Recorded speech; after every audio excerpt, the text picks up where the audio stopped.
good overview, and then we're going to go over some standards of the movements. Both athletes are going to start in the starting area, and on the call of 3, 2, 1, go, one athlete will advance out of the transition area, and they will start, depending on division, with either 10 pistols or 20 air squats.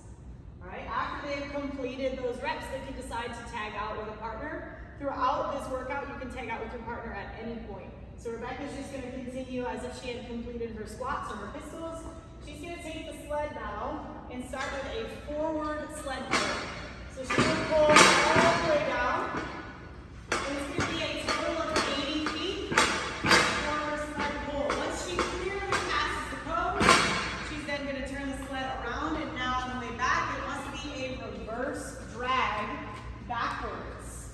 All right, so she's going to drag the sled all the way backwards past the start line. And at that point, she can decide to tag out with her partner, or she can continue on to the next movement. The next movement, depending on your division, is either going to be handstand walks, or a bear crawl, or a wheelbarrow walk. The handstand walks are going to be broken up into 5-foot increments. So you'll go a total of 40 feet if you're doing a handstand walk. If you're doing the wheelbarrow or the bear crawl, you're going to be going 160 feet, so the same distance as the sled, all the way down past the last cone, and then all the way back. All right, we're going to talk about some standards and go over each movement individually now for each division. All right, guys, we are going to show some standards for the pistols and the air squats.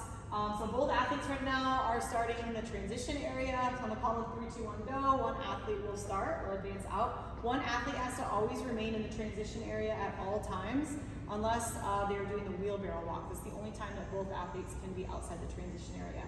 All right, so Rebecca's going to show, we'll start with pistols, all right? So she's going to show some good reps for pistols, so hip crease has to be below the knee at the bottom. At the top, she does have to show control before her foot touches the ground. No other part of her foot can touch the ground at any time. Those are all good reps. They do have to be alternating.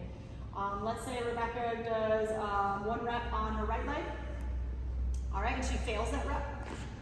She does have to repeat that rep on her right leg for a good rep before she can move on to her left leg, all right? We're gonna show some bad reps also. So let's say her foot touches the ground at the bottom. That would be a bad rep. If she goes down and breaks parallel but doesn't show control at the top, that would also be a bad rep. All right.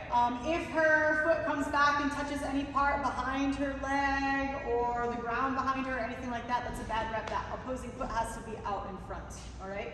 You can hold on to that foot if you want to go down, as long as you clearly break parallel, the foot doesn't touch the ground, and you show full extension at the top. All right. Now we're going to talk about air squats. So air squats, she does have to show full depth, so the hip crease is lower than the knee at the bottom, and then full extension at the top. All right. So let's show a bad rep. Let's say she doesn't extend all the way at the top. All right. So see how her hip crease is still closed. Those would all be bad reps. All right. Also not breaking parallel. That would be a bad rep as well. So not going all the way down. All right. So showing control, full extension at the top of the air squats and making sure that you're reaching depth. Now remember, the air squats are going to be 20 reps, and the pistols will be 10 reps. All right, guys, we're going to talk about the standards for the sled. Just to give you guys a visual, we've mapped out about half the distance for the sled. All right, so the sled is going to start clearly on this side of the start line. It's going to be a sled drag down, a sled pull down. So we're just going to be going forwards until that sled clearly passes the last cone line. All right, so the entire line of the sled and the athlete must go past that final cone. All right, on the way back, it's going to be a reverse drag. So when he's walking backwards, he can stop and pull, or he can just maintain continuous motion all the way back. Walking backwards is fine, all right? You can wrap the straps if you want. Any of that is fine as long as he's moving backwards. He cannot go sideways on the way back, all right? So that will not be allowed. It has to be an actual reverse drag all the way back past the cone line, all right? Now, just giving you guys a tip, we will have tape markers for the handstand walking. I would say make sure the sled does not go over the tape for the handstand lines. You don't want that sled to pull up your handstand walk tape for that round, all right? Now, if Woody had just finished the sled here, maybe was moving on to something else, the other athlete in the transition area cannot come turn the sled around while Cody's doing something else, all right? So once he gets the sled back here, he can decide to turn around himself, or he can leave it, and the next athlete can turn it around once they switch out in the transition area, all right? Remember that one non-working athlete has to stay in that transition area the whole time. All right, athletes, we're gonna go over the standards for the handstand walk, the bear crawl, and the wheelbarrow walk. All right, so handstand walk is gonna be for the arts division. Cody's gonna show the standard for that. His hands must start clearly on the start side of the tape, and he's gonna walk past each tape line. When he comes down, if he does not clearly cross that last line, so that very last one, his palm was on the tape, he didn't clearly cross with both hands, he would have to go back to the next tape line back, all right? He would have to start with his hands clearly on the start side of the tape line, and then make that 5-foot increment unbroken. Go ahead and start.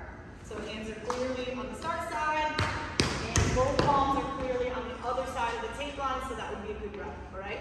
Now, just for demonstration purposes, we have mapped out about half the distance. When he cleared that, he would have to run back to the transition area and either start the sled there or tag out his partner, all right?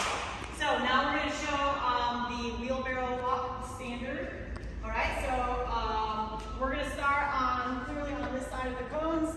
Now the athlete that's carrying, their hands have to be either on this side of the knee or ankle, all right? So cannot have the hands anywhere above the knees, all right? So it has to be either below the knees or all the way down towards the ankle, all right? And then Rebecca will start walking. The athletes can switch at any point, but they will go the full distance, all right? 80 feet down and 80 feet back with the wheelbarrow walk, all right? And let's go over the standards for the bear crawl. So for the bear crawl, Rebecca's going to show the standards for the bear crawl.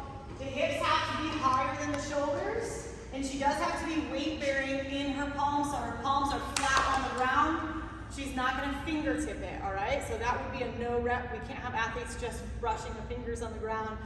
She does have to show palms are on the ground, all right? So that way she's weight bearing in her palms.